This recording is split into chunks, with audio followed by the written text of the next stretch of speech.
Roy Hunters. Roy Hunters. O podcast de marketing do InfoMoney. Aqui é @Guilherme_Lippert e a minha expectativa para esse episódio é convencer os nossos futuros clientes de PDV a não investirem em e-commerce. Aqui é @DenerLippert e mais uma vez eu quero mostrar como o Conrado foi responsável pela criação da V4 como ela é, e ele nem sabe. Aqui é Conrado Adolfo. A minha expectativa aqui é fazer alguns amigos e dar algumas risadas. Aqui é @João Vitor e a minha expectativa é saber se existe diferença de marketing para negócios digitais ou negócios tradicionais. Nice! No episódio de hoje, Denner Guilherme e João Vitor recebem Conrado Adolfo para debater os princípios de marketing para o crescimento de negócios reais. Conrado é fundador da WebLive, uma aceleradora comercial que alinha os processos de marketing e vendas do seu negócio. Com seu método 8Ps, ajuda as empresas a criarem um processo de vendas que gera mais receita com menos custos. Quer saber se existe diferença entre marketing para negócios digitais e negócios tradicionais? Escute agora no Roy Hunters.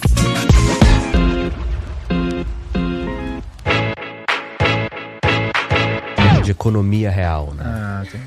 Boa. Marketing digital para negócio offline. Olha só, o fato da gente ter dificuldade de definir isso é muito bom, porque de fato antes realmente era muito claro, o negócio físico, Desculpa, digital. Conrado, eu te interromper. Já tá gravando? Tá gravando? Então pode Ótimo, seguir. então. O já começou. É assim. O fato da gente ter dificuldade em definir o que é negócio real, entre aspas, o que é negócio digital, e a gente não conseguir, isso é bom. Isso quer dizer que realmente a economia digital, a economia real, é uma economia só. Não existe uma parada digital e uma parada não digital. O WhatsApp é o quê? É digital, não é digital? Pô, mas é no meu celular. O meu celular é físico. Não, mas o WhatsApp, ele é digital. Tá na internet. Mas eu falo com pessoas físicas, né? Então não tem mais essa, né? É muito difícil definir isso. A definição, de modo geral, ela acaba entrando a sua entrega no fim do dia. Ela é uma entrega física ou ela é uma entrega virtual, digital? Você entrega algo que é tangível, que dá pra encostar, ou você entrega um produto 100% digital que você não consegue encostar nele, né? Ele é quase que uma ideia ali no fim do dia. Acho que essa é a grande diferença também, que a pessoa faz. Você faz. pega o Airbnb, é físico, mas eu compro online. Que aí ele entra como marketplace, né? Tem uma definição boa que é boring business, que é negócio lavanderia, academia, lavagem. Tem uma menina nos Estados Unidos que ela defende que compre um boring business. Né? Porque é o melhor tipo de negócio. Eu conheço essa menina no Twitter, é uma ruiva, não é? Vou achar ela, eu sei que é uma mulher de cabelo comprido. Isso, eu sei que é. Quer ver? Boring business de tipo entediante. É chato, um negócio que não é legal. Lavanderia, é isso aí. Não tem novidade, não tem grandes emoções. Loja, varejo, calçado. E por isso mesmo é estável. Varejo é loucura, cara. Varejo é legal. Varejo. Eu não sei exatamente o que é real, o que é um negócio que é físico ou não, mas eu tenho duas coisas aqui que são completamente físicas. Olha aí. O que será?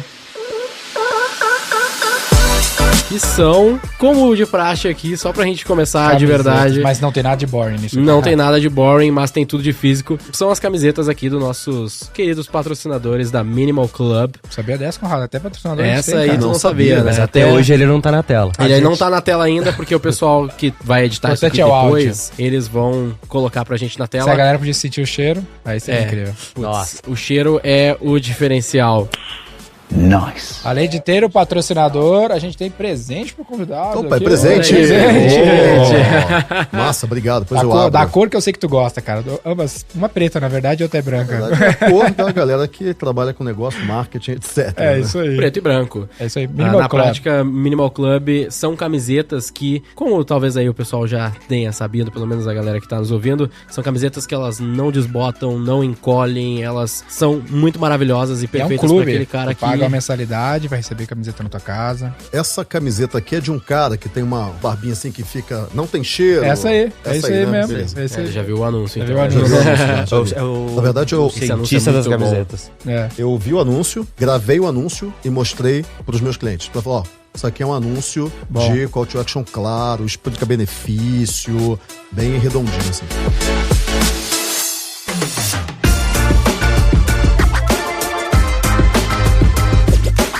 Temos um Conrado Adolfo aqui, galera. Um clássico pra vocês. Clássico. Conrado, privilégio de ter você Me sinto aqui. um filme da década de 40. Você prefere ser chamado de clássico ou dinossauro? Já foi os dois, já, né? O Conrado, Foi os dois. o Conrado, quando eu comecei a V4, eu ouvi umas 200 vezes o podcast dele lá de como montar uma agência, que era um Que podcast. eu falava pra não montar, inclusive, né? Eu falava pra não montar, era 2 horas de podcast dele indo pra casa, lá dirigindo até Campinas, no SoundCloud. Ouvia lá, nem tinha Spotify. Devia ter, eu que não tinha. Não tinha, né? Tô te falando, cara, é um clássico, cara. Tinha o iTunes, né? O O podcast iTunes. da Apple, mas eu não tinha o Spotify ainda. Com o Não podcast tinha. quando começou, Tinha era SoundCloud. direto SoundCloud. SoundCloud. E aí, puta, aprendi demais. E é um pouco do que a gente vai falar. Cara, obrigado aí pela tua presença. Eu que agradeço o convite, tá? Porque eu acredito muito em ciclos, né? A gente tá sempre vivendo em ciclos. A gente nunca vive em linha reta. A gente sempre vive em ciclos que são concêntricos e cada vez maiores. E aqui é um círculo maior do que eu comecei lá no início. Que legal. Então isso é muito bacana. Me sinto muito bem. Boa. Eu conheci o Conrado, a gente tava num evento lá, a gente não se conhecia ainda, né? E eu conheci ele de internet por causa dessa história, e aí ele veio falar comigo e falou, pô, eu escuto o Roy Hunters, e eu fiquei, caralho, eu fiquei feliz, cara. A gente venceu, hein, Gui? Eu falei isso aí pra ele também, né? Que é muito interessante ver alguém que já foi e é ainda hoje em dia referência pra gente, tá ouvindo o nosso conteúdo e curtindo também. Essa é Isso uma muito legal. dos bônus de produzir conteúdo e fazer negócio, é poder conhecer gente que a gente gosta, né? Conhecer gente que te admira e gente que tá na mesma vibe, na mesma sintonia, abrir mais esse leque de network mesmo. A gente tá falando um pouco de network lá embaixo, mas acho que são uma das grandes vantagens, cara. Então é um privilégio pra nós ter você aqui com a Obrigado. gente. E eu já ouvia Conrado Adolfo quando eu tinha os 15 anos lá, 14, 15 anos, quando eu comecei, eu já ouvia esse nome, já Esse ouvia nome é os lendário. Quantos anos você tem conteúdos. hoje, Gui? Eu tenho 22 hoje. Então, na prática, Fique em depressão, faz parte vocês da vida. também, que estão nos ouvindo. Mas o ponto é, um dos lances do Conrado aqui que a gente queria trocar ideia com ele é sobre esses boring business aí que a gente acabou de falar, esses negócios mais economia real, negócio não digital, porque a maior parte da economia é isso e a maior parte das pessoas que produzem conteúdo pra internet estão falando de uma parte da economia que é mínima, né? Pensa aplicativo, tem infoproduto, tem e-commerce, né? Que tem ali 6% do varejo só que é e-commerce, que não representa a economia real. E na prática, a maior parte das empresas não venderá na internet, mas que a gente sempre fala, mas todas podem vender com a internet. Através O Conrado, da internet, Através né? da internet. O Conrado sempre fala bastante sobre isso. Como é que tem sido a sua tua experiência ao longo desses anos aí? Tem sido ajudando muitos desses empreendedores a usar o potencial da internet para potencializar os seus negócios tradicionais, entre várias aspas. Exatamente. Primeira coisa, a gente tem que entender que não existe um consumidor digital e um consumidor real. Existem consumidores. E eles vão comprar através do canal que eles têm disponível na frente. Seja passando na frente da loja, seja no celular, seja ligando, telefone, é o que ele tem disponível, né? E eu comecei a falar com negócios físicos, né, entre aspas, em 2005, quando eu montei a minha agência. Eu tive uma agência de marketing digital, chamava PubliWeb, e aí, obviamente, que eu atendia as empresas, é o normal. Só que não existia essa economia virtual ainda. Tinha, né? Mas, cara, não era nada comparado com o que tem hoje. Nada. Não tinha nem o que escolher, né? Era Que assim. ano era isso? 2005. 2005. Cara, Pô. 2005, marketing digital era mato Eu alto. tinha 5 anos tinha em 5 2005. 5 anos. Deixem-me depressivos. Exatamente. Não, brincadeira. Mas cara, não tinha mais nada. Era assim. E marketing digital, eu me lembro que existia uma confusão muito grande entre as palavras web marketing, marketing online, marketing eletrônico, marketing na internet e marketing eletrônico digital. soa péssimo, né? Péssimo. eletrônico é péssimo Tem um mesmo. livro chamado Marketing Eletrônico. Tem um livro, cara. Cara, E daí, obviamente, que eu tive que escolher uma palavra e falei, cara, vai ser isso aqui, vai ser marketing digital. Por um acaso, foi a palavra que ficou. Obviamente que eu tenho alguma contribuição nisso. Mas o lance não existe marketing digital. Isso é uma coisa muito louca, né? A gente tá falando aqui de marketing digital, tem um livro chamado Marketing Digital também, você também. Só que não existe marketing digital. Existe marketing. Digital é um sobrenome. Assim como marketing de relacionamento, marketing de isso, marketing de aquilo. Não tem marketing digital. É assim, cara, você tem que fazer o cara comprar. Acabou. E o marketing é uma parte desse processo. Né? Marketing disso, marketing daquilo é coisa de marqueteiro, né? Fica Exatamente. inventando esses nomes aí Pra vender livro. Pra vender livro e curso, é isso daí. Falo bem. Mas até que, mas Propriedade. assim, no fim do dia acaba também ajudando na especialização, né? Que é Ajuda aprender a didaticamente, fazer né? didaticamente na hora de você alocar time, né? Tipo, Sim. da Reforge que a gente tava falando antes, eles têm lá a divisão entre brand marketing, growth marketing e product marketing. No fim do dia é tudo marketing, tu tem o objetivo de gerar demanda pelo produto e te ajudar a vender.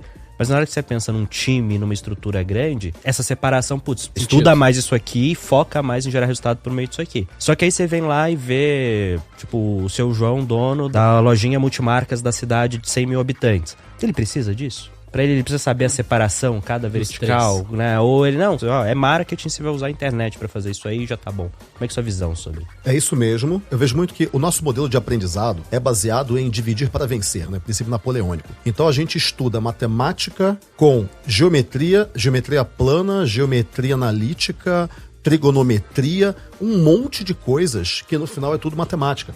Mas isso é muito bom didaticamente para a gente conseguir dividir para compreender as partes e daí compreender o todo. Quando a gente tem uma equipe, no final das contas a gente tem uma escola. A gente está ensinando o cara que está entrando na empresa. Então, é legal dividir, é importante ter essa divisão. Só que a gente tem que entender o porquê das coisas, né? Por que é importante ter essa divisão e onde que ela é importante? Pro seu João, lá da padaria, bicho, ele tem que vender pão, acabou. Então ele não quer saber se ele está fazendo marketing de relacionamento, marketing digital.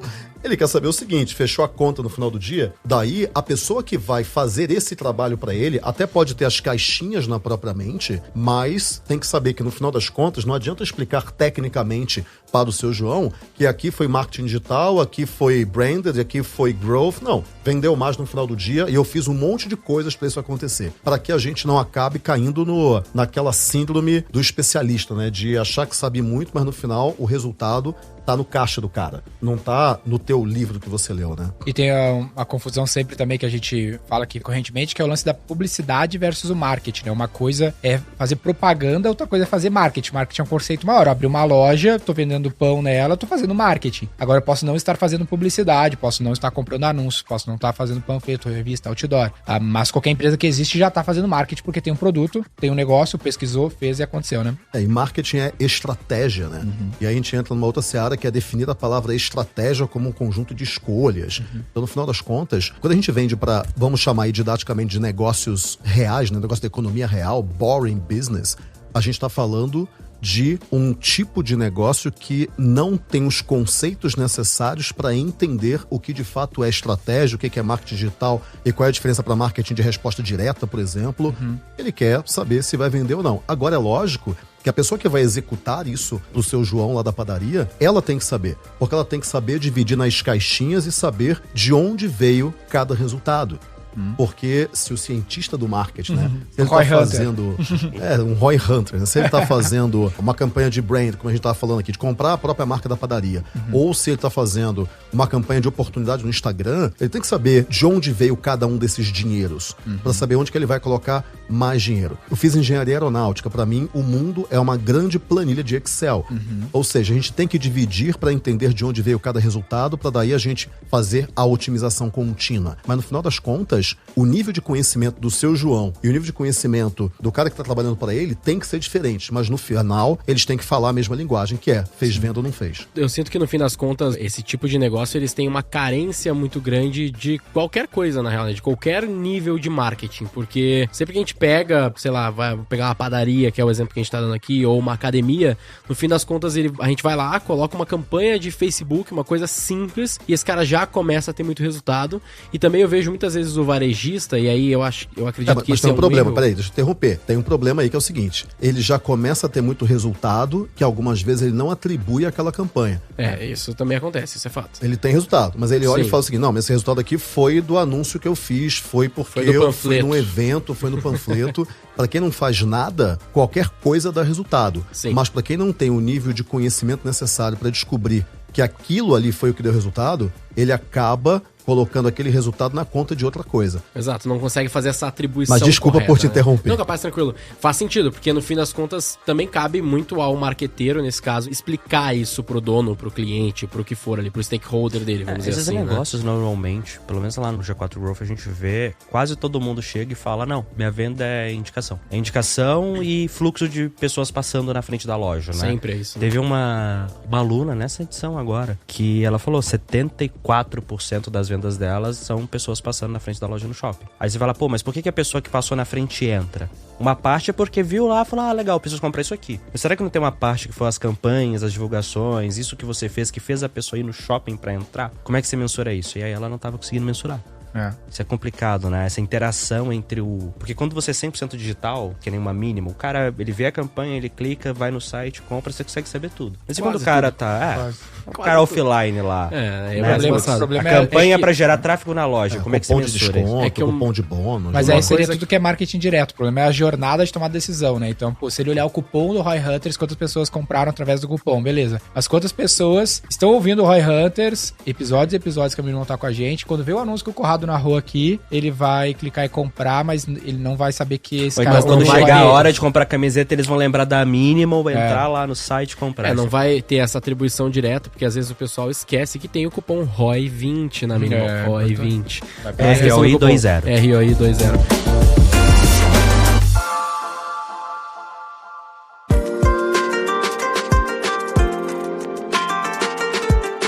Um outro ponto que eu queria falar, uma coisa que tu sempre fala, né, que é que não existe um consciente coletivo sobre marketing digital, né? Então, sobre marketing como um todo, na verdade, marketing digital talvez ainda menos, né? Que o cara sabe exatamente se a gente falar, é um carro, é uma moto, todo mundo vê a mesma coisa, alguns com pequenas diferenças, mas a média daquela coisa, que é uma caixa com 4 rodas, vamos dizer assim nesse caso, todo mundo vê isso igual, que seria esse consciente coletivo. Vê hoje. Vê hoje, mas não via lá no começo. Em 1908, quando a parada começou. Exatamente. Muito específico essa data. Esse é o ano que começou ou foi tipo X? Eu tenho quase certeza. Quando o Benz criou a primeira patente. Né? Que loucura, legal, perfeito. Mas assim, por conta disso, eu também acredito que tem muito o caso do cara que pensa no varejista lá, que ele, sei lá, ele vende um pouco de tudo, uma loja de departamento. Primeira coisa que vem na cabeça dele quando ele pensa em marketing digital, que é um grande problema que a gente passa... É o e-commerce. Então eu tenho que abrir um e-commerce. Não necessariamente. Porque cada um pensa uma coisa sobre marketing. E aí a gente começa a explicar pro cara que ele pode vender através da internet, que ele pode usar um WhatsApp da vida, que ele pode anunciar e levar pra loja, entre outras estratégias que ele pode utilizar. E aí o cara, tipo, mind blown, assim, né? Parece que é uma puta novidade que pra nós muitas vezes é bastante óbvio começar por outros caminhos que não o e-commerce. Melhor e-commerce pra mim é Instagram e WhatsApp. Exato. De mas longe. A minha dúvida é, tipo assim, isso é assim e foda-se, a gente precisa dar 50 anos aí pra talvez o consciente coletivo ser criado, tem como a gente adiantar isso de alguma forma ou é só questão de tempo mesmo? Tem uma jornada longa aí também tentando fazer essa parada, ter uma linha entre todos eles, tem o teu livro que falava disso, né, não sei se tu publicou só o WordPress, né? Antes teve o Google Marketing, teve esse. Que foi de 2006 a 2011, aí 2011 até agora tem o 8Ps e eu tô escrevendo um outro agora que vai ser no ano que vem. Como que tem sido então esse desafio de criar um consciente coletivo, um entendimento sobre a história? A gente primeiro tem que entender qual é o objetivo, né? O objetivo não é você mudar a sociedade. Ela vai mudando a partir do tempo. O objetivo é você convencer um pequeno grupo de pessoas, que é a quantidade de pessoas que você consegue atender, que aquilo dali faz sentido e elas comprarem de você. E aí aquelas pessoas vão falando para outras. Então, eu nunca me preocupei em mudar a mentalidade dos empresários, mas sim mudar a mentalidade daqueles caras que eu quero que comprem de mim. Então, esse é o primeiro ponto. Segundo ponto é, a gente vive num tempo muito imediatista. E isso aí todo mundo já discute, que o tempo de atenção num vídeo é cada vez menor e etc. Só que isso por causa da tecnologia. Mas a mente humana, o cérebro, o hardware, ele foi criado ao longo de milhões e milhões de anos de uma maneira. A tecnologia não acelera a maneira como o cérebro funciona. Ela ajuda a maneira como o cérebro funciona. Mas o tempo que a gente tem para se acostumar com alguma coisa, sentir alguma coisa, tornar aquilo familiar, continua sendo o tempo do cérebro, não o tempo da tecnologia. Então, não é a questão de... Será que a gente vai ter que esperar 50 anos? Sim, com certeza. O carro demorou muito para as pessoas pararem de chamar de carroça sem cavalo. Até que boa parte das pessoas entenderam o que era o conceito carro, né? O sentimento do que é pensar carro e ver alguma coisa. E marketing digital é a mesma coisa. Mas qual é o complicador que a gente tem? Que toda hora muda. Então, o que era marketing digital, quando eu comecei lá em 2005, que era banner da agência Clique, ganhando o Cyberlion, cara, hoje não tem mais nada a ver. Então, quer dizer, o conceito vai mudando e isso dificulta a compreensão. Então, quanto mais a gente for falar de conceitos, princípios, melhor, porque os princípios não mudam. Vamos refrasear. Quanto mais a gente for falar de princípios, melhor, porque o princípio não muda. Então, é o princípio de resposta direta. Você vai falar com uma pessoa e você vai obter uma resposta dela. Se isso vai ser pelo Twitter, se vai ser pelo Instagram, se vai ser pelo WhatsApp, se vai ser... se vai ser por telepatia, tanto faz, mas é a ferramenta. Então, uma coisa que eu falo muito para aluno meu, para cliente é, coloca a ferramenta no seu devido lugar. A ferramenta não vai resolver o princípio. A ferramenta, ela traduz um princípio. Ela é o meio. Ela é o meio, exatamente. Mas se você, que trabalha com marketing, você não entendeu o princípio, as pessoas falam, Kotler tá antigo. Não, Kotler, ele está com idade, é diferente. Ele já é um senhor de idade, mas ele não está antigo. Porque aquilo ali são princípios que não foi ele que inventou. O que ele fez foi reunir um monte de coisa que já estava lá. E aí ele concatenou as coisas. É a mesma coisa que a gente falar que vendas é uma coisa antiga porque agora a gente está no e-commerce. Não, e-commerce é um tipo de venda e venda vai continuar existindo. As coisas não substituem umas às outras. Elas se sobrepõem umas às outras. A economia industrial continua existindo, a economia de terra agrícola, né? A economia de terra, o que era no século retrasado, continua existindo. Só que elas vão se sobrepondo umas às outras. É a mesma coisa das ferramentas. O rádio não deixou de existir, aquela velha história. Mas o lance é, qual é o princípio do rádio, qual é o princípio da internet? Muito parecidos, por mais bizarro que isso possa parecer. Porque também é a resposta direta. Ligue agora. O cara tá ouvindo o rádio, ele pega o telefone e liga. Cara, é isso que a gente faz quando a gente coloca um anúncio no Instagram e fala, clique no botão e fale comigo no WhatsApp. O princípio é o mesmo. Então, domine os princípios. Legal. Não acho que o Kotler tá antigo, porque ele não tá. É princípio, cara. E quais que são esses princípios, assim, pra ti hoje, mais importantes? Negócio que o cara que tá nos ouvindo, quer dar uma sacada e o cara só aperta o botão no Facebook. São os 8Ps ou não? Os 8Ps não são princípios, né? Ele é um resumo, né? E eu nem tô falando mais de 8Ps hoje. 8Ps já é uma teoria que eu vi que ficou passada. Já não é uma teoria que... Do tipo... Eu vou falar uma coisa muito bizarra agora. Cara, não compra o meu livro 8Ps do Marketing Digital. Tchau. Dá corte isso. Por quê? Primeiro que é um livro acadêmico, não é um livro de mercado. Segundo, eu escrevi em 2011 o 8Ps. 2011, com um conhecimento que começou em 2006, quando eu comecei a criar os processos na minha agência, quando eu tinha agência. O 8Ps é o processo da agência. Pô, em 2011, cara, a gente tá em 2022. 11 anos depois, a quantidade de coisa que eu aprendi foi muito mais longe do que o 8Ps. Então, essa é uma coisa à parte, né? Mas, de qualquer maneira, os princípios. Eu vejo o seguinte... Eu acredito no princípio da perpetuidade, né? Aquilo que deu certo nos últimos 200 anos, provavelmente vai dar certo nos próximos 200. Aquilo que deu certo nos últimos 10, existe alguma chance, e não muito grande, de dar certo nos próximos 10. Então, o que deu certo nos últimos 200 anos? Primeiro, necessidades e desejos. Cara, isso sempre deu certo. Kotler traduziu essa parada, mas sempre deu certo. Princípio de você trabalhar o interesse do outro e não o seu interesse. Tipo, como fazer amigos e influenciar pessoas. Ponto. Aquilo é o melhor livro de marketing, entre muitas aspas, que existe. Porque ali você entende quais são os princípios de relacionamento humano. Porque quando você vai fazer uma venda, seja a partir de um anúncio no Instagram, seja a partir de uma venda 1 a 1 no balcão, você ainda está fazendo uma pessoa gostar de você, confiar em você, acreditar que aquilo vai dar certo para ela e daí comprar de você, que é o estágio do meio para um funil ampulheta, né? Nós vamos falar aqui que é o estágio final daquele vendedor, né? O primeiro vendedor. Esses são os princípios. São princípios de relacionamento humano. Você tem que entender de gente, você não tem que entender de ferramenta. Pô, mas tem que ter de ferramenta também. Sim, beleza. Aliás, tem muita gente que fala o seguinte, eu não quero um ferramenteiro, eu quero um estrategista. Eu ouvi até o Sobral falar isso, achei muito bacana. Não, tem que ter o ferramenteiro. Alguém tem que executar. Alguém tem que executar, exatamente. Não pode todo mundo ser estrategista, assim que não pode todo mundo ser CEO. Cara, tem que ter um analista lá fazendo a parada funcionar. Então, o ferramenteiro é importante sim. O problema é quando o cara é ferramenteiro, mas a mentalidade dele também é de ferramenteiro. Ele pensa só na ferramenta. Se a ferramenta acabar, ele acaba também. Não, você tem que pensar além do ferramenteiro, enquanto você é um ferramenteiro. E tá tudo bem ser o ferramenteiro. Precisa do ferramenteiro. Mas você tem que pensar além. Se você não pensa além, você perde o bonde. Porque a ferramenta muda e você não estava à frente daquilo que você estava executando. Você estava vivendo no passado e não no futuro, ou no presente, né, no caso. Por que vivendo no passado, né? Porque o que você está executando hoje é aquilo que você aprendeu ontem. Hoje você tem que estar aprendendo alguma coisa que você vai fazer amanhã. E se você não está aprendendo nada para fazer amanhã, você está vivendo no passado, em cima daquilo que você aprendeu, não em cima daquilo que você vai precisar fazer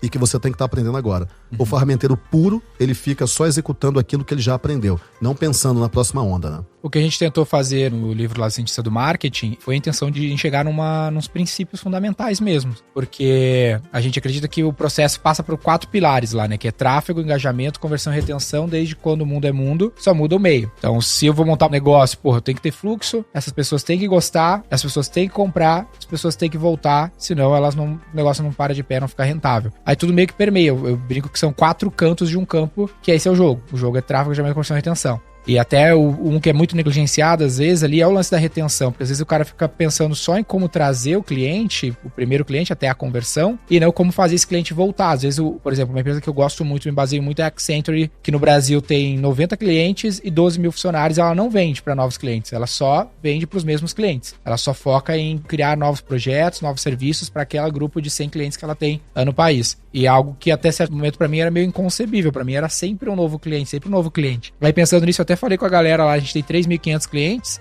e a gente tá sempre botando cliente novo pra dentro. Aí eu falei, porra, quantos caras tem aí que passou no nosso funil e não comprou ainda? Já teve um relacionamento. Que tinha o potencial, né? Marcou uma reunião. Fez até a reunião, mas não chegou a comprar naquele momento. Aí tinha 88 mil. Aí eu, caralho, eu tô comprando 5 mil leads novos todo mês ali desse perfil e eu tenho já 88 que já disseram que queriam comprar, só não comprar naquele momento, eu não tô fazendo nada com os caras. Ou os 3.500 que estão aqui dentro. Será que eu não deveria estar perdendo mais energia com um produto, por exemplo, lá, pegando o Kotler e desenvolvendo mais linhas de serviço para essa base de 3.500 clientes, ao invés de eu estar querendo transformar essa base em 10 mil que compra esse mesmo negócio? É Seth Gold, né? Procure produtos para os seus clientes, não clientes para os seus produtos. Exatamente. Né? Mas aí tem uma frase questão que você tem no seu caso. E eu acho que isso é legal e que conversa muito com o papo inicial dos negócios tradicionais, né? Teoricamente falando, você consegue crescer mais rápido do que a média do seu mercado? Como assim? O mercado de serviços de marketing cresce a um certo ritmo. Tá. Você tem capacidade de crescer mais rápido do que esse ritmo? Se sim, pela teoria você deveria focar em crescer mais rápido que esse ritmo. Porque em algum momento, por definição, você vai ter que crescer menos que o mercado. É aquilo, você não pode crescer mais que o PIB para sempre, senão você vira o PIB. Sim. Você não pode crescer mais que o seu mercado para sempre, senão você vira o seu mercado. Tá. Então, em algum momento, toda empresa vai crescer menos do que a média que o mercado dela, ou no máximo, a mesma coisa que a média do mercado. A não ser que eu vire Enquanto outros você mercados. faz isso, mas aí você já fez uma transformação. Então vamos falar, você está dentro do mercado. Você sempre vai estar dentro de algum mercado, essa é a verdade. Se você consegue crescer mais rápido que o mercado, adquirindo clientes, ganhando share, você deveria colocar mais energia nisso. Não quer dizer que você não deveria colocar energia em rentabilizar mais o cliente que você já tem. Isso. Mas é uma escolha, porque rentabilizar mais o cliente que você já tem, em algum momento, você vai ser obrigado. Capturar mais do mercado, enquanto você pode, é mais importante. Porque assim, vai chegar um momento que vai ser impossível. Você naturalmente tende a ser forçado a rentabilizar mais os clientes que você tem. Porque chega, inclusive, aquelas estratégias já, né, de multimarca, que chega um ponto de mercado que com sua marca original, você não consegue mais capturar novos clientes porque tem rejeição à marca. Então tem várias coisas que em um dado momento, qualquer negócio, ele é obrigado, quase que por definição, a focar em quem já tem. Quando que é esse momento? No momento que fica impossível crescer mais do que o ritmo de mercado. Porque ali, cara, Mas tu acha que é uma É que não é um ou trade-off. ou é um i? É um if ou é um else? Cara, eu acho que é uma... If or Não é nem eu acho. Pela teoria, é obrigatório. Porque, por definição, você Em não pode paralelo crescer ou mais que o seu mercado. Simultaneamente ou um após o outro? Aí chega a questão. Você não deveria ter uma retenção ruim, porque isso é o crescimento insustentável. Mas onde que você vai colocar energia? Se você assume que recurso é sempre limitado, você sempre tem um limite de quanto dinheiro, quanto tempo, quantas pessoas você tem, você deveria, por definição, investir onde você tem o maior retorno. Então, teoricamente falando, você sempre deveria escolher onde você vai colocar mais energia. É binário? 100 e 0? Não. Mas também nunca, teoricamente falando, como decisão de maximizar retorno de investimento, nunca vai ser 50-50. É onde que você tem mais retorno. Você deveria colocar mais recursos lá. Hoje a gente Depende dos definitivamente... critérios, né? Depende dos critérios. Porque eu entendi, concordo e discordo. Qual é o seguinte? Depende muito do objetivo da empresa, né? Porque... Isso é um ponto importante. A V4 Dana quer crescer pra caralho. Você quer isso? Outro jogo. A nossa missão até então é, tipo, ter 100 mil clientes no Brasil. A gente tem 3.500. Beleza. Então aí você tem que escalar novos clientes. A questão é, na rentabilidade, você vender mais pro cliente que você já tem, obviamente, é melhor. Então, é um jogo de qual é o trade-off, né? Então, qual o desafio eu vou escolher? Então eu vou escolher crescer rápido, queimando margem, porque uma parte da minha grana, ao invés de vender mais para o cliente que já está dentro, eu vou bancar o crescimento, ou eu frear um pouquinho o crescimento, contratar mais gente para fazer relacionamento com o meu cliente, para eu conseguir vender mais e aumentar minha rentabilidade. Nunca é um 0 ou 100, porque você nunca quer ter rentabilidade zero com crescimento e nunca quer ter rentabilidade máxima crescendo zero. Mas onde que tá o dial entre o 0 e o 100? Tá no 20, tá no 30, tá no 50, no 80, no 83, né? Essa é a decisão, né? Por mais que na teoria, uma base teórica pura fale Enquanto você consegue crescer mais que o mercado, deveria investir mais ali. Se você não quiser. Se você quiser, não, eu quero um business que vai colocar, sei lá, 10, 20, 30 mil reais no meu bolso todo mês, sem me dar dor de cabeça, eu poder aproveitar a vida e não essa maluquice de trabalhar 14, 15 horas por dia. É uma escolha. É uma escolha, exatamente. E daí é que vai a estratégia, né? O conjunto de escolhas que cada gestor vai fazer. Tem uma coisa que eu falo muito que é... Primeiro você tem que... Eu escutei isso de um cara chamado... Esqueci. Usaram dele. Agora é teu. Agora foi tu que falou. Alguma coisa hard. Dale Hard. Alguma coisa assim. Ele tem um conceito que é... Você tem que construir o teu plano de vida antes de construir o plano de negócios. O que acontece é que a maior parte dos empresários inverte. Eles constroem um plano de negócios e aí o negócio acaba mandando na vida do cara. O cara não sabe exatamente qual é a vida que ele quer ter, logo ele não constrói um plano de vida antes. Quando você constrói um plano de vida, a minha vida quer que seja assim, e depois você com Darren Hart, você constrói um plano de negócios em torno da vida que você quer ter, define a estratégia que você vai escolher. Define o modelo que você vai ter na tua empresa. Sim. Então, por exemplo, eu quero crescer, ponto, acabou. Tem um amigo meu que ele quer cuidar do filho. Cara, ele não quer crescer. Ele quer botar 40, 50k na conta dele todo mês e viajar com o filho é pequeno e pronto. Eu tava escutando um podcast do Ryan Dice sobre work balance, né? E ele fala, eu não acredito nessa coisa de você ter equilíbrio na sua vida. E pra mim faz muito sentido isso. Eu acredito que você tem que ter prioridades e em certas épocas você tem mais prioridade numa coisa que em outra. Então, tem épocas que a tua prioridade é o trabalho e você vai trabalhar 16 horas por dia, vai fazer um acordo com a sua mulher, com o seu marido e fala assim, cara, eu vou ficar os próximos 5 anos trabalhando que nem um louco e a gente vai ter que dar conta disso. E depois você fala, vou botar um gestor lá, não quero crescer mais, quero só rentabilidade e eu quero cuidar da minha família. E beleza. E não tem certo ou errado. A questão é, o plano de vida, muitas vezes, quando o cara tem a consciência disso, influencia nessa escolha. Na escolha de eu quero crescer ou eu quero ter rentabilidade. E por isso que você escolher a vida que você quer ter é a prevenção para você não ter nenhuma doença emocional por conta do negócio.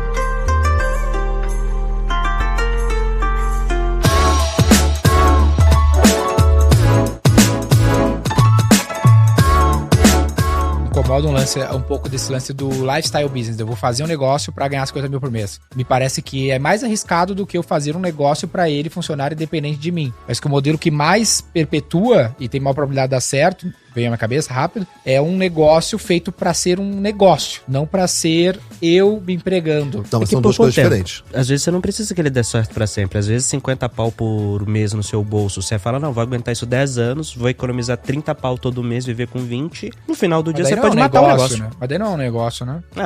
Tá, mas o que é um negócio? O que é um negócio? Um negócio é pra mim algo independente do cara, daí senão é um profissional liberal. Ué, a gente vai falar que o padeiro lá, que ele é que faz o pão, ele não tem um negócio? Tem um negócio. Dono da padaria.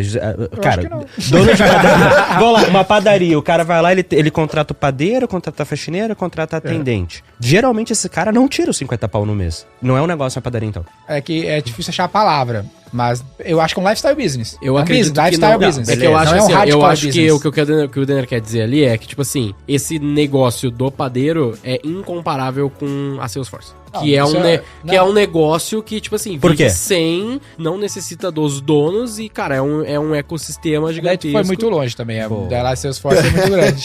Mas tem... Mas é que habilidade, não, né? tá, ok, eu entendi. Eu só tô tentando ajudar a discussão aqui também. eu penso assim, ó, tipo, lifestyle business. Eu quero fazer esse negócio por um período de tempo e ganhar uma grana. É um tipo de negócio. E tem Que o, é tipo o um hardcore infoprodutor. business, que eu vou criar um negócio pra ele funcionar independente de mim. Mas aí eu concordo com o que o Conrado trouxe. Você quer isso pra sua vida? É o único caminho? Por que o cara não pode querer um lifestyle business por 10, 15 anos ele pra pode, ganhar ele grana, pode. colocar no Eu só fundo de acho que investimento não e é uma depois- melhor decisão, entendeu? Mas por quê? Porque o risco é muito alto. Porque se tu cria um lifestyle business, aí tu tá lá ganhando 30 mil reais por mês, tua empresa fatura 100. Aí, pum, dá uma turbulência no mercado, esse faturamento cai, tua rentabilidade vai pra 5. Porque vai vir a turbulência, tu vai tomar uma porrada. Agora, se tu fez esse negócio crescer, e ele fatura 1 milhão, e deixa 150, 200, mas tu precisa só do 30, pô, tu tem um range muito grande. Mas qual que é a outra entendeu? opção pro cara do lifestyle business? Como assim outra opção? Tem emprego? E aí você Executivo. pode ser demitido no meio de uma crise e é isso aí. Mas aí é galinha, né? O cara vai botar ovo em outro lugar, é mais fácil. Não, mas eu acho ou uma que, franquia, gente, ou vai comprar uma franquia, não Todo abre negócio tem problema. Os problemas Tem. são diferentes. Mas eu só acho que tu minimiza o teu risco ficando grande. Eu acho que tem uma questão aí que é nível de consciência do gestor, né? Talvez o cara olhe e fale, eu não quero pagar o preço de ter um negócio grande, eu prefiro pagar o preço de correr o risco desse meu negócio quebrar porque eu quero ficar com meu filho. Então, melhor aí, ou beleza, pior, Beleza. não tem melhor ou pior, né? É muito melhor subjetivo, ou pior é o quê, né? Não, tem o que tem mais ou menos risco em uma determinada em uma área. determinada área, exatamente. Aí você vai lá, pra ter esse negócio que cresce pra caramba, você sacrifica a sua saúde e agora tem o risco de ataque cardíaco. Isso. Mas eu acho que o cara não precisa ter esse risco da saúde aí. Eu acho que o cara consegue equilibrar. Eu- Eu acho que é um pouco de desculpinha, esse lance do ter um ataque cardíaco e pá. Não, beleza, Acho que é uma- acaba o relacionamento, é um risco de Mas você não ataque precisa acabar o relacionamento pra ter um negócio foda, velho. Mas não é mais difícil? Não, acho que não. Pô, tem 1 milhão de mulheres no mundo, bilhões de mulheres no mundo aí, cara. Só tu arrumar uma que esteja de acordo. Lê o Pequeno Príncipe. Lê o Pequeno Príncipe. Eu acho que, por exemplo, melhor ou pior é uma parada subjetiva demais. Mas eu acho que não dá pra chegar pro dono da padaria e falar que ele não tem um negócio. Ele tem um negócio. E ele tá feliz se bobear com o negócio, ele vive e ele gosta de crescer mais. Por exemplo, eu comecei no mercado de boring business, os pequenos negócios Sim, locais, que eu nem acho boring, na verdade, mas beleza. Depois, em 2013, eu entrei no mercado de infoprodutos, que era a promessa do milhão e pá. E depois eu voltei para negócios locais, por uma escolha. Tava fazendo dinheiro, tava dando tudo certo, faturando 7 dias, tudo certo. Mas aí veio uma parada de valores que é: eu acredito que por trás de cada negócio tem uma família. Se quebra um negócio, quebra uma família. Eu quero ajudar famílias. Eu tenho muito prazer do cara chegar pra mim e falar: cara, eu consegui colocar o meu filho na escola por causa dessa melhoria que eu fiz no meu negócio aqui.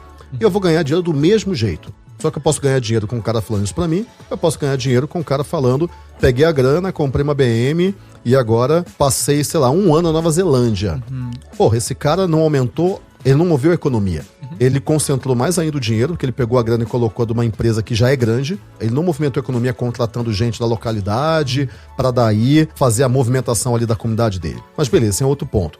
Mas a questão é, muita gente chega pra mim e fala: Conrado, você poderia ser muito mais rico. Eu tenho dinheiro, tá tudo certo. Mas você poderia ser muito mais rico, porque você poderia ter um negócio com uma escala muito maior. Eu falei: pô, é verdade. Mas pra mim, é muito forte essa parada de chegar pra um negócio. Tem a Ana Cláudia da Paper Mall, ela tem uma papelaria. Cara, a família dela, ela saiu de 45 mil para 175 mil em 2 anos. Ela não saiu de 45 mil, fechou um negócio, abriu uma parada altamente escalável, uma startup, recebeu investimento e agora tá faturando 5 milhões. Não, ela saiu de 45 mil mês para 175 mil mês. Para ela, isso é maravilhoso. É uma coisa, assim, incrível. Surreal. Ela olhou e falou: cara, olha, a empresa tá melhor, a relação dela com o marido tá melhor, a relação com ela mesma tá melhor. Ela descobriu que a papelaria dela tem toda a vocação para trabalhar com crianças, ela adora crianças, agora ela vende muito mais para crianças. O negócio dela poderia ser um negócio maior?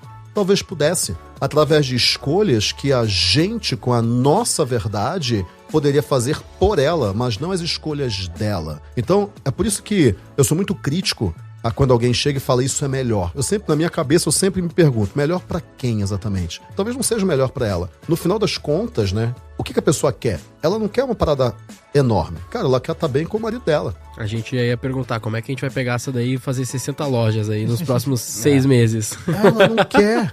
Quer dizer, ela pode até querer, mas, cara, não com o risco de destruir com o relacionamento ou perder a escolinha do filho, o teatrinho do filho. Ela não quer isso. Ela quer cuidar do filho. E tá ótimo, e tá tudo bem. Então, a gente tem que ter muito cuidado pra gente não colocar a nossa verdade no jogo. Cara, se a gente tem um cliente, é a verdade do cliente. A gente tem que nos despir da nossa verdade, se encher da verdade do cara e ajudar ele na verdade dele. E em algumas vezes a gente vai falar: cara, mas talvez isso aqui dê errado por causa disso, disso e disso. Talvez você não consiga atingir a tua verdade fazendo desse jeito. No caso Deixa eu de te uma empresa ajudar. como a V4, às vezes o cliente que quer isso, a V4 tem que falar: beleza, então eu não sou a pessoa pra te atender. Isso que eu ia perguntar Isso. agora, né? Que é, tu acredita então que, por exemplo, algo, pensando aqui agora a consultoria V4, né? Quando eu pego um cliente, eu deveria então entender qual que é o objetivo desse cliente, não dentro do negócio ali de faturamento ou o que for, mas sim como, tipo, como pessoa. Porque a gente pega muitos projetos que são empresas nesse formato aí, talvez não nos 40 mil, mas que seja 100 mil, 80 mil o cara fatura, e na nossa cabeça a gente quer arregaçar, escalar o máximo possível, o mais rápido possível, porque a gente acredita, e muitas vezes os nossos clientes buscam por isso. Mas tu acredita que faz sentido eu inserir dentro do processo um entendimento melhor desse objetivo pessoal do dono? Depende até onde você quer chegar na expectativa desse cara. Eu quero chegar no melhor cenário possível para que eu e o cliente tenhamos as expectativas alinhadas e esse cara fique o máximo de tempo comigo. Beleza. Mas pensa o seguinte: a tua expectativa é fazer esse cara sair de 100 mil para 500, por exemplo, porque isso vai ser um baita case. Mais ou menos. A minha expectativa é que esse cara fique comigo o máximo de tempo e eu consiga fazer com que ele pague o máximo pra mim. Beleza, LTV. E aí encontrar isso de uma forma que seja ganha-ganha. Extrair o máximo de valor. O maior tamanho possível que o cliente possa ficar. Ele sempre quer isso. Porque a gente ganha teoricamente, ganha dinheiro, né? teoricamente é assim que eu consigo gerar e extrair o máximo de valor. Foi o que a gente falou nos últimos então, se episódios. fosse entender, seria tipo assim, cara, vamos supor que desse pra... Qual que é o nome da papelaria? Paper Mall. Vamos falar que se fizesse um estudo e descobrisse que, olha, a Paper Mall tem potencial de chegar a 10 milhões por mês de faturamento. Vamos falar que fosse possível fazer isso. É isso que o Gui quer. Por definição, o Gui quer que, então, se dá pra chegar em 10 milhões, eu quero 10 milhões por mês. Porque Beleza. eu tô, teoricamente, na minha verdade, eu estou gerando o maior valor possível pra ela, fazendo ela chegar em 10 milhões e não ficando em 145 mil. Não necessariamente, tá? Aí que tá uma boa discussão. Não necessariamente. Por causa do seguinte, primeira coisa, eu nem vou falar dos aspectos que são da vida da pessoa, mas vamos falar de outros aspectos que são do negócio. A gente tem muito cliente que ele saiu da nossa consultoria porque ele cresceu. Por 2 motivos. Não necessariamente você fazer o cara crescer muito é garantia de retenção. Primeiro, ele olhou e falou o seguinte, eu cresci muito, só que agora eu tenho que ajustar um monte de coisa na empresa para essa nova fase de crescimento que eu tô. Aí ele precisa ajustar a gestão, precisa contratar gente nova, precisa fazer um monte de coisa. Então ele não pode crescer mais. Se tu gera valor só crescendo, a partir do momento que ele não quer crescer mais, tu perde valor. Exatamente. Então, eu sempre olho para 4 caixinhas que a gente tem que equilibrar. 4 pratos, né? É o marketing, o comercial, a entrega e o financeiro. Essas 4 têm que estar alinhadas. Quando a gente trabalha com marketing pura e simplesmente, a gente olha para o crescimento da caixinha do marketing. E a gente, dependendo a agência, por exemplo, ela não entra no comercial muitas vezes. Quando entra, ótimo. Mas aumentar a quantidade de oportunidades, cara, não é uma coisa difícil. Bicho, não é difícil. A gente sabe como fazer. Aumentar a quantidade de oportunidades lá não é difícil. A questão é, primeiro, será que o comercial dele está preparado para aproveitar todas as oportunidades? Essa é a primeira coisa. Segundo, será que ele tem gestão suficiente para entregar as vendas que o comercial fez? E quarto, será que o financeiro dele não vai ter descasamento de fluxo de caixa por causa do crescimento? Então, quando a gente olha pro ecossistema do cara e a gente sai da caixinha do marketing, a gente olha pro negócio, daí a gente entende como gerar mais valor para ele. Porque a gente sabe que para ele ficar mais tempo, ele não pode crescer muito rápido. Ele tem que crescer devagar, porque a empresa, a equipe, a gestão dele, o financeiro dele, que muitas vezes é a mulher do cara, não acompanha o crescimento que ele teve no marketing. E daí ele sai. Por quê? Porque agora ele tem que arrumar a casa. Ele cresceu, ele tá feliz, mas ele fala, cara, agora você me gerou um problema. O cliente tem que ser capaz de suportar o crescimento que você colocou ali. Isso, exatamente. A gente tá muito familiarizado com o problema do comercial e eventualmente de entrega, mas eu acredito que a gente em casa lá fala muito pouco do financeiro do cliente, né? Só que o do comercial é muito claro pra gente porque a gente tem de toda a nossa base 2.700 clientes, são clientes que vendem no formato de vendedor, assim mesmo, inside sales que a gente fala, né? Sim. Então, a gente teve e tem muito problema do cara receber leads e não atender direito, a gente tem que treinar e fazer esse processo, Mas né? por quê? Porque o cara não tá preparado para crescer. Eu falo isso muito Ele quer vender mais, mas ele nem sabe que ele tem esse problema que não é necessariamente marketing, mas sim a venda, Exatamente. Né? A gente cada vez mais lá, a gente tá entrando em gestão e financeiro. Por quê? Porque a gente gerava muito resultado e aí o cara saía. Fala, por que diabo ele saiu? Ele teve resultado? Ele saiu porque ele tem que arrumar a casa agora. Ele tem que ter gestão lá. Tanto que a gente tá entrando forte em gestão agora. Por quê? Cara, porque tem que ajudar o cara a arrumar casa. Curso de inglês, cara. Pensa no curso de inglês. Você aprendendo inglês, não o curso de inglês do negócio, né? Ok. A gente tava lá na escola, lá na escolinha, a gente começou a aprender inglês. Verbo to be. Verbo to be. Você consegue aprender inglês em um mês? Não dá. Você até pode parar 10 horas por dia e ler todo o conteúdo em um mês, mas não tem capacidade de processamento. É como uma empresa. Ela não tem capacidade de entrega por uma quantidade enorme de crescimento que você imputa a ela. Então, quando você vai aprender inglês, você aprende um nível por semestre. E você pode até falar o seguinte, cara, tá muito devagar. Para uns está, porque tem mais capacidade. Para outros, tá até avançado demais. O cara repete. É A parada é básica e tem gente que não passa. Você fala, cara, mas como é que você não passou? Puta, não entendi uma coisa. Mas como, velho? Você teve um semestre para entender esse negócio. Você tá mais preparado, o cara não. Então, para papelaria, para empresa física, esse cara tem dificuldades que são, entre aspas, pra gente, básicas. Por exemplo, mas como assim o cara não sabe que ele tem que criar processo? Não, o cara não sabe. Cara, a gente tá no Brasil. E E às nem vezes vou falar que é sabe, mas Brasil, ele não, não é faz- mundo inteiro isso. Às vezes ele sabe, mas ele não faz nem ideia de como fazer e não tem ninguém dentro do time dele qualificado pra Cara, isso. ele tá no não sei que não sei ainda. Ele ouviu falar Sim. a palavra processo, mas ele não tem o conceito construído dentro dele. Sabe aquela parada do conceito de carro? Ele não tem o conceito. Ele não sabe como é que Inconsciente encaixa as coletivo. caixinhas, ele não sabe que tem que ter responsável. Ele não sabe disso. E mesmo que ele veja isso e aprenda isso no G4, por exemplo, ainda assim é difícil. Porque ele aprende e ele fala, que legal, tem que fazer isso. Aí quando ele chega dentro da empresa dele, ele fala, cara, mas como é que eu vou fazer isso? O que eu contrato? Isso- A isso gente é viu muito tanto caso- isso que a gente montou um programa de CS ali, cara, 6 meses depois que o cara saiu da imersão, 6 meses a cada 45 dias, o time entra em contato, pergunta, e aí, você colocou em prática, como é que tá com Durante problema? 6 meses. Durante 6 meses depois a que ele cada saiu. 45 dias. A primeira ligação é 15 a 20 dias depois, né? Pra dar um tempinho mínimo ali. Depois, a cada 45 dias, o cara vai lá, 6 meses, cara. 180 dias de acompanhamento pra... E aí, precisando de ajuda? Como é que aconteceu? Foi, não foi? O que rolou? Que legal. Que a gente viu, que não adianta. O cara vem lá, tem um final de semana legal pra caramba, aprende algo, dá uma nota alta no NPS.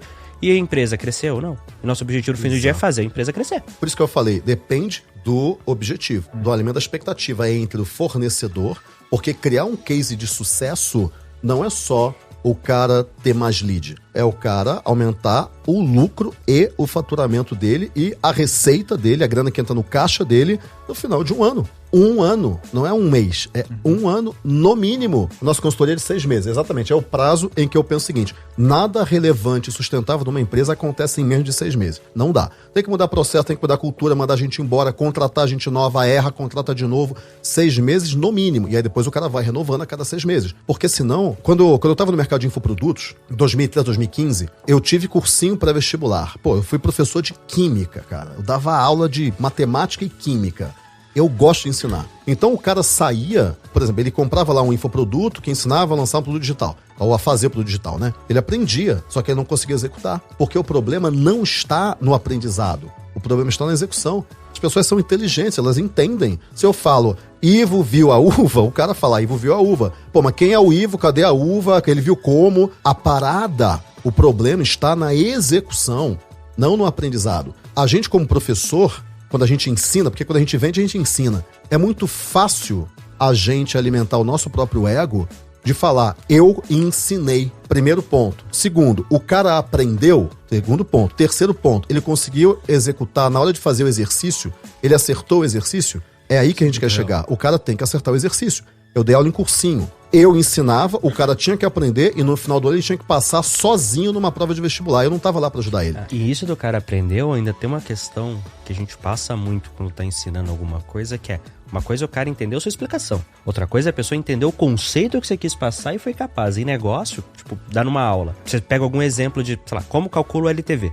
Ah, calcula desse jeito. O que acontece de aluno que vira e fala, não, mas o meu negócio não tem isso aqui. Eu falei, não importa, o seu negócio não tem. É o conceito que importa. Óbvio, você não pode falar assim. Mas isso é uma coisa que geralmente é ignorada. Ah, beleza, entendi a explicação. Tá, mas você consegue pegar isso e transformar em algo do seu negócio? Não. Porque eu não entendi o conceito. É que eu só entendi a dando um explicação. exemplo, Tanto que, princípio, né? tanto Isso aí. que NPS, eu até falo isso lá no... Eu tô dando aula sobre NPS. A categoria em NPS que tem o maior NPS médio no mundo é educação. É muito fácil parecer que te ensinei algo, né? Agora vai ver se o cara conseguiu botar em prática.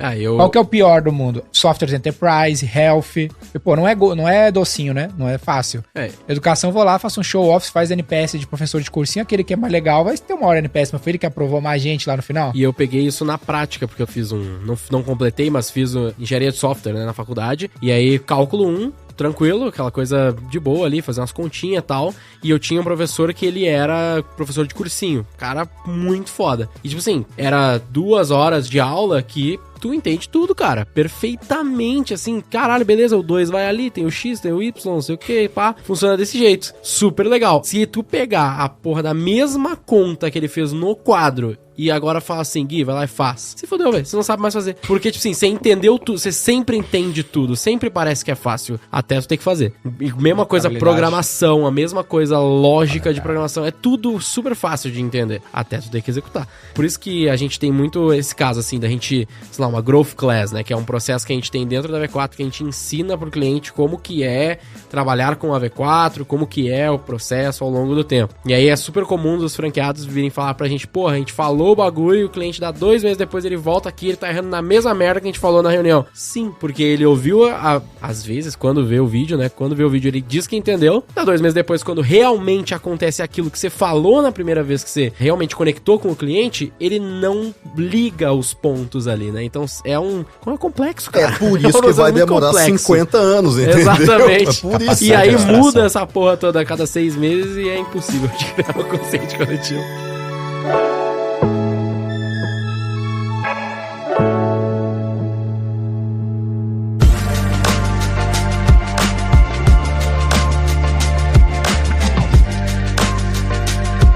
Aliás, falando de mudar, de todos nós aqui, acho não, tenho certeza, de todos nós aqui, você é quem tá há mais tempo no mercado, acompanhando a mudança do mercado aí em negócios, marketing, tudo. Qual que você acha que, se você compara 2011, 2022, quais foram as principais mudanças que você viu no empreendedor? Não no marketing, mas você acha que já começou a ter uma mudança mais estrutural em como os empreendedores enxergam, como que eles pensam, como que eles veem isso, ou você acha que ainda não? Tem uma frase que eu acho que é do Alan Key, que ele fala: o futuro não chega ao mesmo tempo para todo mundo. Então, não dá pra gente colocar todos os empreendedores na mesma caixa. Então, a gente pode ver o seguinte: os caras que estavam mais avançados em 2011, esses caras a gente pode pegar como referência, porque eles são a ponta de lança lá. Porque a galera que tá aqui embaixo, na era agrária ainda, avançaram muito pouco. A pandemia fez uma galera avançar um pouco mais rápido porque, cara, teve uma necessidade, ou o cara aprendia, ou o cara quebrava, e aí não botava comida no prato das crianças. Mas eu vejo que a gente, falando de ponta de lança, né? A gente, como empreendedor, né? E a gente estava lá no ponto de lança. Não mudou muito. Mudou muito a questão de ferramenta. Então a gente aprendeu ferramentas novas. A gente agora está entendendo direito o conceito, e eu tô falando disso de 11 anos. Eu acho que agora a gente está conseguindo, de fato, criar conhecimento inédito ainda no nível básico, intermediário, mas não avançado. Por que eu digo isso? Porque eu tô pensando o que eu escrevi em 2011 e o que eu tô escrevendo agora. Em 2011... lembra que eu tinha escrito o primeiro livro em 2005. E 2005 aí não tinha nada, cara. Era zero. 2011 já tinha alguma coisa. Mas a gente ainda tá muito mais repetindo coisas do que, de fato, criando coisas novas. Finalmente fazendo direito, né? Exatamente, finalmente fazendo direito. Mas isso não quer dizer que a gente esteja criando coisa nova. Porque criar uma estratégia de, sei lá, de lançamento no WhatsApp não é criar uma coisa nova. É fazer melhor com as ferramentas que a gente tem disponível. Ao invés de eu pegar o copo e ficar tremendo que não é criança, eu pego o copo direito, pelo menos. Mas a gente ainda não está criando realmente coisas inovadoras. Nessa parte, empreendedores, o marketing, e tem uma outra coisa também que a gente não pode confundir, que é o que os inovadores estão falando e o que de fato está acontecendo no mercado. Porque pode estar um cara falando de, inteligência artificial para bot, mas, bicho, metaverso. Isso não é realidade, metaverso, cara. Né? Metaverso, NFT. Quando a galera chega e fala para mim, Conrado vai mudar tudo. Eu falo, cara, eu tô ouvindo isso faz 20 anos, velho. Muda na velocidade que o ser humano consegue se acostumar a um determinado conceito. A velocidade acontece na velocidade do mais lento. E o mais lento é o cara que tá lá na zona rural com um celular no 3G tentando vender pelo WhatsApp. A mudança acontece na velocidade dele, não na nossa velocidade, que tá aqui, cara, elucubrando uma parada muito louca e tal, agora eu vou fazer. Não adianta. Isso aí é... eu não gosto de falar palavrão, mas isso aí é masturbação mental, vai, não é palavrão. Mas... na prática, na real, é o sujeito que tá lá no meio do agreste lá, com uma lojinha que tá tentando usar a internet com um celular 3G, é aquele cara que é a velocidade da mudança, não é a gente. E a gente acaba sendo muito egóico quando a gente acha que aquilo que a gente está criando e a verdade que a gente tem é a verdade. Pô, isso não é a verdade. A verdade é o cara lá que tá lá tentando alimentar a criança com um negocinho minúsculo, tentando vender pelo... ele não tem iPhone. Ele tem aquele celular, sei lá, LG, nem sei se ainda existe ainda. E a gente vai falar pra esse cara fazer um metaverso da loja dele? Né? Esquece, totalmente. Velho. Não vai acontecer. E eu acredito que volta lá nos princípios que tem a ver muito com a necessidade desse cliente, né? Que no fim das contas, se eu pegasse lá a papelaria Pmall? Papermall. Papermall. Melhor. Já fez o rebranding da papelaria, exatamente. Pmall, the Metaverse. Não, tô zoando. Mas, tipo assim, se a gente pegasse essa papelaria como cliente, talvez até Porque a gente é muito bom marqueteiro, modéstia à parte, então a gente talvez conseguiria até convencer ela que ela tem que meter 100 lojas pra dentro. Só que ao longo do processo, por não ter entendido o alinhamento do que ela, como até ser humano e pessoa, né? Porque no fim das contas, Com família, negócio com pessoa, vida, família exatamente. e tal. Talvez essa falta de alinhamento, a gente mesmo tendo convencido ela ia ver que no meio do caminho, puta, não é bem o que eu queria, e cairia como cliente, porque a gente tentou colocar a nossa verdade ou a nossa necessidade na frente da do cliente nesse caso, né? Eu acho interessante essa forma de pensar, e agora eu quero entender, mais lição de casa agora, mas compartilhando, entender como que eu consigo alinhar isso melhor com não só os clientes que já existem, mas os futuros clientes, né? Entender como isso entra dentro de um processo da V4 pra ter isso mais fechado. Porque se eu alinhar com o cara, no caso dessa moça aí, alinhasse com ela isso e conseguisse auxiliar ela naqueles 4 cantos do Conrado agora, não nos nossos 4 cantos, mas os 4 cantos ali de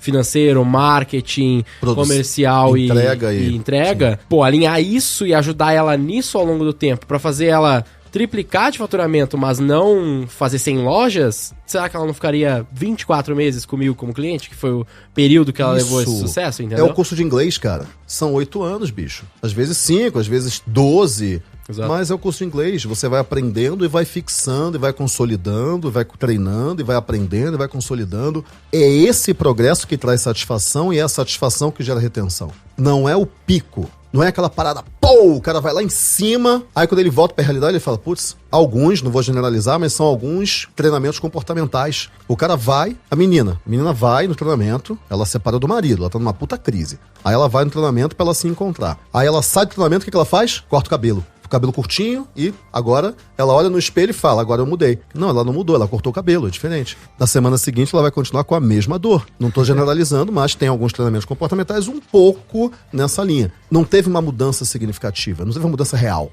Por quê? É a gente convencendo o cara que ele aprendeu. Sim, ele aprendeu, mas até quanto o que ele aprendeu ele vai conseguir colocar na prática, na vida dele. Porque quando ele coloca na vida, ele fica feliz. Senão, ele não tem satisfação. Isso é bem legal, tem a ver até... Vou abrir mais uma situação, né? Só pra... Acho que a gente já vai se encaminhando pro final aí também na sequência, mas... Por exemplo, Fast Traffic. Uma coisa que a gente chama dentro da V4, dentro dos nossos playbooks, pra muitos projetos, principalmente esses de PDV, é o que a gente chama de Fast Traffic. Eu preciso gerar a demanda o mais rápido possível pra esse cara, pra ele ver que, pô, o marketing digital ele tá gerando demanda pra ele pra funcionar, pra que daí ele vai ocupar a equipe dele... E não vai conseguir fazer funcionar no primeiro momento, que a gente sabe, já espera por isso. Aí a gente ajuda a treinar a equipe dele, enquanto a gente vai construindo estratégias mais robustas pra ficar melhor. Beleza. Só que eu faço isso dentro dos 3 meses, o cara vê uma enxurrada de lead, uma loucura, mas será que esse era o melhor caminho pra ele? Será que talvez isso não criou um... Talvez seja, porque você tem uma coisa chamada convincer. Eu fiz hipnoterapia há um tempo. Cara...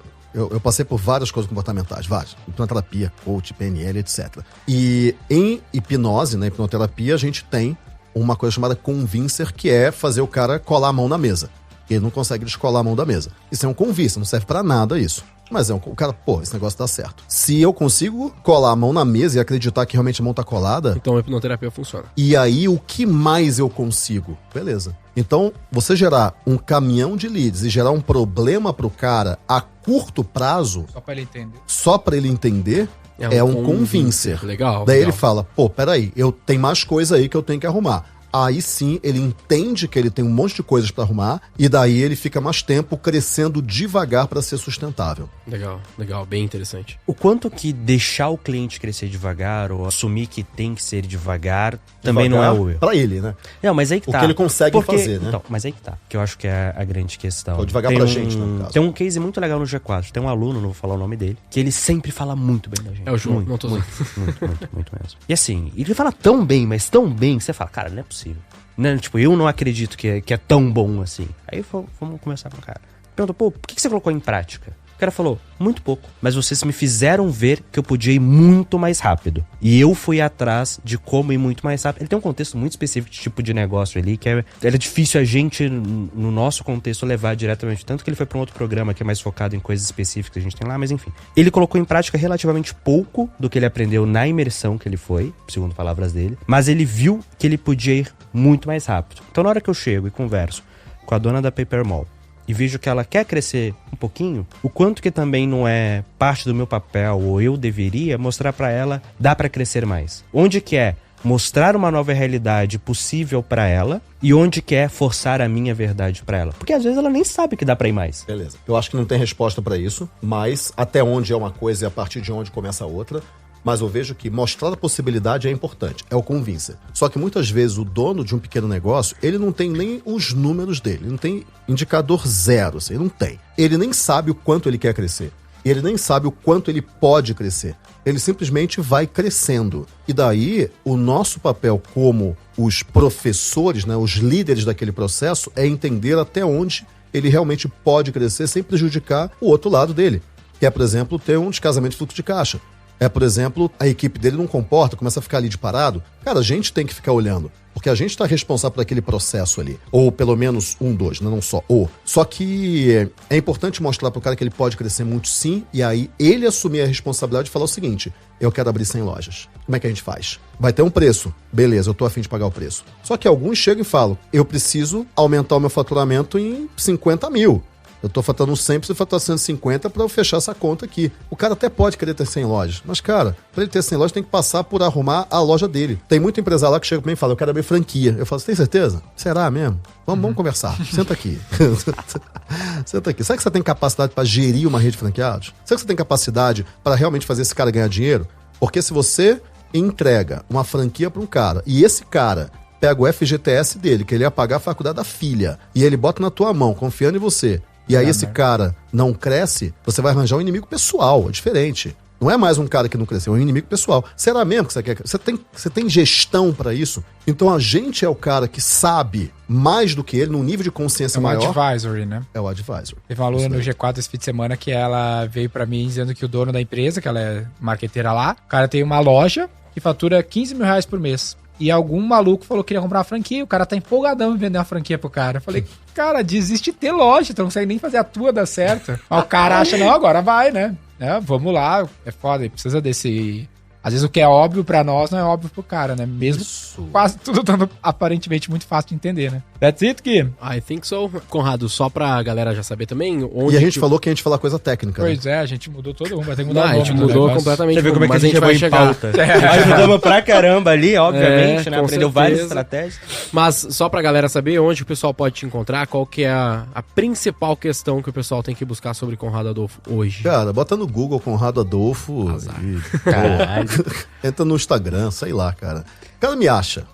É difícil ter outro Conrado Adolfo, né? O cara me acha. bem difícil. Se quiser, ele me acha. Boa, e tem os links aqui na descrição também. Total. Algum Vamos recadinho fazer- final? O primeiro recado é para vocês. Porra. Agora vem a boa.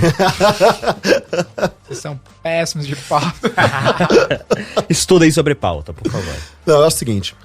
Eu lembro que em vários episódios que eu vi aqui do Roy Hunters, tem aquela questão da expectativa, né? Mas o lance é, o que é mais importante pra mim? Dinheiro está em um dos top 5, mas não é o top 1. Mas eu sei que as outras coisas levam a isso e beleza. Mas o mais importante pra mim é conhecer pessoas. Mas não quaisquer pessoas. Por exemplo, eu não conhecia esse cara aqui, mas sabia que ele era muito inteligente. Porque eu vejo os vídeos. Eu falo: pô, esse cara tem um raciocínio bacana. Então, isso pra mim é uma coisa legal. Eu não conhecia ele, conhecia de voz. E conhecia de alguma foto, de algum anúncio da V4 que eu vi. Mas aí eu já entendi como ele funciona, entendi minimamente como ele funciona. Pô, isso pra mim é importante. Deu pra ver que ele não falou que eu sou inteligente, mas tudo bem. Isso dá outro Foi corte. boa, foi boa. Conrado Adolfo fala que Guilherme Lippert não é inteligente. Eu acho que não tem como vocês não serem inteligentes construindo o negócio que vocês estão construindo. Boa. Tipo, isso aí acho que não é nem Saída questionável. fácil essa, hein, Conrado? Se deu bem. Não é nem questionável isso aí. Mas o lance é, eu acho que a minha expectativa aqui, né? É justamente isso, cara. Conhecer pessoas que vale a pena conversar. E vale a pena trocar. E que existe troca, né? Então, isso é uma coisa muito importante. Nossa vida, nosso mundo é baseado em pessoas, não é baseado em Instagram. E eu vou falar uma parada aqui muito louca que é, em algum dia vai acontecer uma coisa que eu tenho como meta: apagar a minha conta do Instagram. É isso. Porque se eu preciso ter uma conta do Instagram, porque o meu negócio ainda depende de mim. Então, ponto, né? Mas me conectar muito mais com as pessoas do que com os perfis. Você não se conecta com o perfil, você se conecta com a pessoa que tá atrás do perfil, né? Entre aspas, atrás, né? Então, beleza. Então, esse é o primeiro recado. Para vocês, obrigado pelo convite, obrigado por proporcionar esse momento aqui. Aliás, tem uma frase que eu gosto muito. Cara, eu sou um cara relativamente nerd, né? E eu li um livro chamado Cosmos, um cara chamado Carl Sagan, na década de 90, no início da década de 90. E eu gosto muito do Carl Sagan, tem uma puta história, não vou contar aqui. Mas ele tem uma frase que é: na imensidão do tempo e na vastidão do universo, foi uma honra pra mim compartilhar no mesmo planeta e uma mesma época com vocês. Então isso pra mim é uma frase importante. E o segundo recado é pra quem tá escutando a gente. Não tenta apressar o processo que é impossível de apressar. Com o processo de uma pessoa entender e sentir o conceito de alguma coisa. Não dá pra apressar isso. É no tempo da pessoa, não no teu tempo. E você teve o teu tempo também. Por que isso é importante? Porque algumas vezes a gente quer apressar alguma coisa que não é apressável, não dá. E daí a gente acaba fazendo o tempo trabalhar contra a gente, não a nosso favor. Quando a gente tem ansiedade, a gente faz o tempo trabalhar contra a gente. Cara, a gente nunca vai ganhar do tempo. O tempo é soberano. A gente nunca ganha. Se a gente não faz o tempo trabalhar a nosso favor, a gente vai perder 100% das vezes. Então, a empresa, ela cresce, as pessoas ganham dinheiro. Mas existe um tempo para isso, e a paciência é uma virtude. Se você tem consistência e paciência, você vai chegar onde você quiser. Tem uma coisa que eu gosto muito que é: as pessoas não falham, elas desistem, né? Se você continuar e não desistir, você vai chegar onde você quiser. Agora, não acredito naquela historinha de que, cara, se você trabalhar durante um mês e tiver a estratégia certa, você vai ficar milionário. Esquece, velho. Não vai ficar milionário. E quem fica é traço, não é nem percentual, é traço. Agora, se você trabalhar de maneira diligente, você acorda cedo, você se cuida, você cuida da tua família, você estuda, você vê os pontos que você errou, você corrige a rota e você continua fazendo isso durante 40 anos, cara, você vai ser bilionário. O Tony Robbins tem uma frase que eu gosto muito que é: as pessoas superestimam o que elas conseguem no curto prazo e subestimam o que elas conseguem no longo prazo. Então, não caia nem num erro, nem no outro. Continue trabalhando diligentemente todo santo dia durante décadas. E você vai chegar em qualquer lugar que você queira. Esse é o recado. Muito bom. Brabíssimo.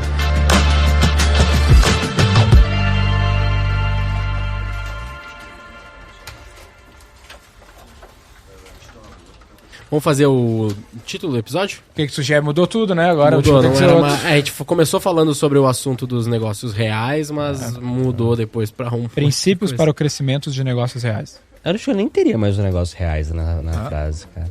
Princípios para crescimento de negócios. Princípios? Princípios para o crescimento. Tá só diminuindo. Teve uma coisa que o Conrado falou, cadê? Plano de vida antes do plano de negócio. Eu acho que talvez alguma coisa nessa linha, que isso eu achei muito legal, cara. Sabe, da história de ter um plano de vida antes de ter um plano de negócios. Só que eu não sei como transformar isso num título bacana. Mas isso é muito foi, bacana. não foi toda... Mas foi um trecho também, foi né? só um trecho, né? Mas muito da discussão foi em cima, virou isso de escolher o quanto quer crescer, O copywriter, Conrado, qual que é o título? Botou a responsa agora. Eu iria pra cima de alguma coisa da escolha, eu gosto. Escolha o quanto você quer crescer, talvez. Na minha cabeça isso. Crescer é uma escolha? Sucesso é uma decisão? Ah. Cara, virou agora bate e volta. Vai, né? Tá com você. Sucesso é uma decisão, é uma frase dele, pode ser essa. Já é um brand. Sucesso é uma decisão. Pode ser? Não, mas acho que não. Acho que a gente não falou uma vez essa frase. Eu acho que escolha o quanto você quer crescer, o quanto você realmente quer crescer. Dá né? pra escolher o quanto crescer? Acho bom. A gente deu essa resposta. A gente falou que dá. Na prática, depende do que o cara quer pra vida dele. Exatamente. Depende da escolha que ele tem. É isso daí. Então é isso aí. Fechou, galera. Fechou. Dá um tapa Então aí já. dá pra escolher o quanto você quer crescer. Esse é o título. Isso. É uma pergunta, beleza. né? Uma pergunta. No formato de pergunta. Perfeito. Siga o Roy Hunters no youtube.com/Roy Hunters e no Instagram pelo @Roy Hunter Oficial e faça parte do nosso grupo do Telegram com conteúdos exclusivos.